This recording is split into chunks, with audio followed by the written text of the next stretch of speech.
Hello there, world of tankers, and welcome to the channel. I'm your host, Adroodles Blitz, and in today's video, I'll be playing in the Tier 8 French Tech Tree Light Tank, the AMX 1390. I've been making a lot of videos on premiums lately, because I've gotten a lot of them on my free-to-play account, so I figured, why not use them for videos?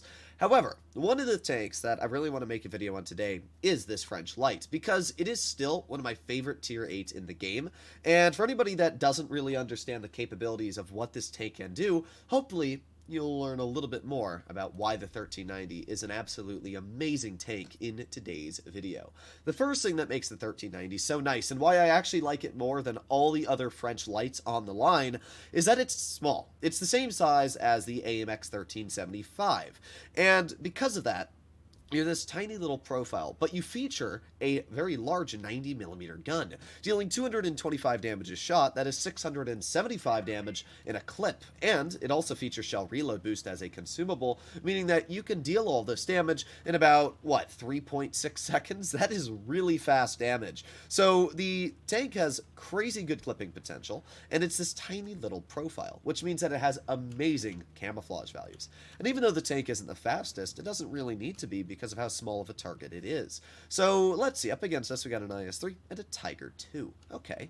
Now, something else that I really like about this tank is the fantastic penetration values. It's very rare to find a light tank that has really good pen, unless you're looking at like the FV, which doesn't feature more of a light gun, it's more of a Centurion gun. By the way, that is a perfect example of the gun. We just did 567 damage in 3.6 seconds to that T-44. That player got obliterated for making that maneuver. It's just such a fun ability to be able to take that much damage off of somebody in a light tank. But, yeah, that's great. Oh, I should also point out you can run Spall Liner on this vehicle. But I think this vehicle features around 260mm of APCR pen, which is a lot when you think about it. I mean, that's plenty of penetration to deal with opponents in front of you. So we got the WZ who just drove off a cliff. Interesting. And the IS-3 who drove off a cliff. Is the 53 TP? Yep, they all just drove off a cliff. What am I watching? This is Tier 8, ladies and gents. Tier 8. Alright, well, I'm going to reload my clip. Something also I should mention is that this vehicle's clip reload is pretty fast. We're going to get one shell into the IS-3. We're going to get two shells. Well, maybe not, but we'll get a third shell into that WZ very easily.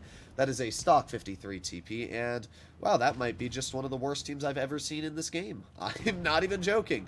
This might just be one of the worst enemy teams I've ever fought. All three of them jumped off of the exact same cliff. Alright, well, let's see what we can do. There's two, and there is three. Not a bad game still. We were able to deal about 2,000 damage, which is a pretty solid result for the circumstances that we had in this game. So let's take a look at the overall results of our first game. It was about a 2-minute battle. We did just about 1,900 damage on, assisted 405, and came out with a third class. Nothing crazy, but you can definitely see where the potential of this tank arises just in that short game. You can imagine now if that game was, I don't know, against decent opponents, we might have been able to do a bit more. So here we are in our second game. Up against us, we got two Borsigs. We have a Panther 2, a Tiger 2. Okay, I mean, that's a pretty strong lineup.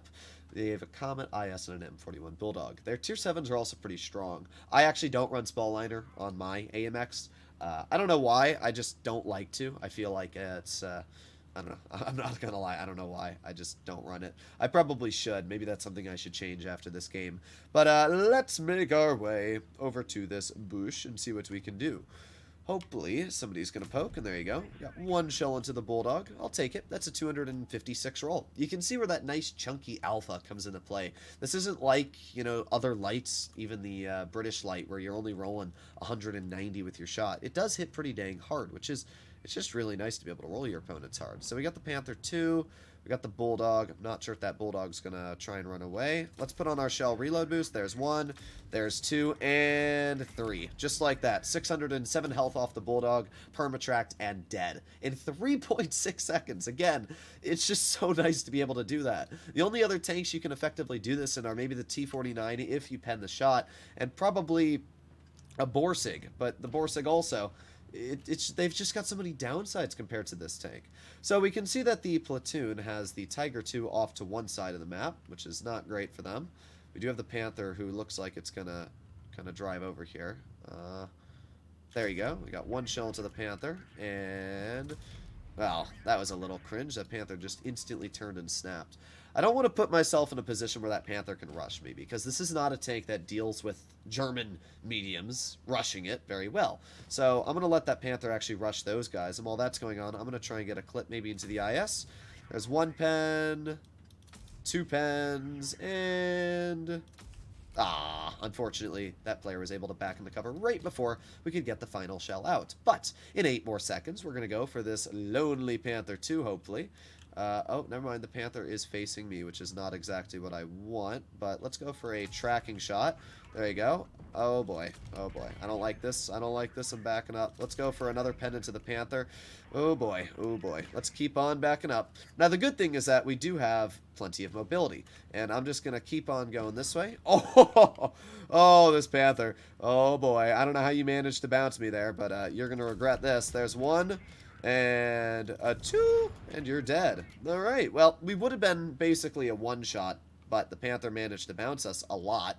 So because of that, we're still pretty healthy, actually. Let's reload here. We got the Comet in the back at 900 health, and we got 2 Borsigs camping. We also got the Tiger 2 off to the side.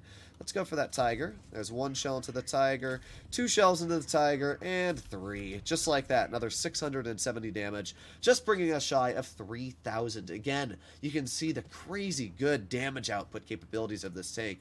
And this is why I like it so much. It's just such a nice gun on such a small little light tank. So Tiger's probably going to try and kill my teammate there. We got the Comet off to the side. And I'm just going to push this Comet. At this point, we should be able to kill this Comet. Let's go. There's 1 pen in. And dead. Alright. We're still fine. I'm a little worried about the Borsigs. That's why I'm taking quite cautious pathing. We should win this either way. Our Jagdpanther might die to that Tiger too, but with the base cap we have, it's going to be nearly impossible for their team to actually win this. So there's the Borsig, and let's go for 1 HE. It is actually running Spaliner. I'm a bit surprised, but there's 2 shells and 3 shells. All right, well, there you go once again. Crazy good damage output from this tank. Almost 4,000 damage dealt at this point. And because we're a light tank, you actually don't lose camo while moving, so we can just drive right past the Borsig, no problem whatsoever. We would have actually been able to probably deal an additional 600 damage there if we had a little bit more time, because that other Borsig still had 900 health. Not a bad game at all. Not a bad game. 3,954 damage, 1,000 assisted, and we pulled out a Mastery and a High Calibers, which means we're going to make a lot of credits this game. 130,000. Too bad this isn't a premium, right?